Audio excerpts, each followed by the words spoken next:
Mobile screen off রেখে অথবা display বন্ধ রেখেই শুনতে পারবেন ইউটিউবের গান। ছোট্ট একটা ভিডিওর মাধ্যমে সম্পূর্ণ প্রসেসটা দেখিয়ে দিচ্ছি। এজন্য আপনার ফোন থেকে গুগল ক্রোম ব্রাউজারটাকে ওপেন করে নেবেন। m.youtube.com লিখে সার্চ বারে গিয়ে সার্চ দিবেন। এখন এখানে গুগল ক্রোমের ইউটিউব ফিচার চলে এসেছে। এখানে উপরের দিকে যে 3 ডট অপশনটা দেখা যাচ্ছে, আমরা এইটাতে ক্লিক করে দিব। তারপর একটু নিচের দিকে এসে এখানে ডেস্কটপ সাইট লেখা আছে, এর পাশে একটা খালি ঘর আছে, এইটার উপর ক্লিক করে আমরা এটাকে টিক মার্ক করে দিব। এবারে আমাদের পছন্দ মতো যে কোনো একটা গান এখান থেকে প্লে করব। তো দেখতে পাচ্ছেন এখানে গানটা চলছে, কপিরাইট যেন না আসে সেজন্য আমি সাউন্ডটাকে অফ করে দিয়েছি। এবারে নিচের দিক থেকে মিনিমাইজ বাটনটাতে ক্লিক করে আমরা বাহিরে চলে যাব।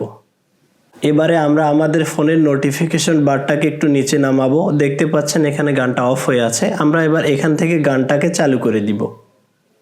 এবার এখান থেকে বের হয়ে যাব। তো এখনও কিন্তু গানটা বাজছে ব্যাকগ্রাউন্ডে। এবার যদি আমরা স্ক্রিনটাকে লক করে দিই, তারপরে কিন্তু গানটা বাজতেই থাকবে। তো দেখতে পারলেন যে আমাদের ফোন স্ক্রিন লক করার পরেও কিন্তু ব্যাকগ্রাউন্ডে গানটা বাজতেছিল।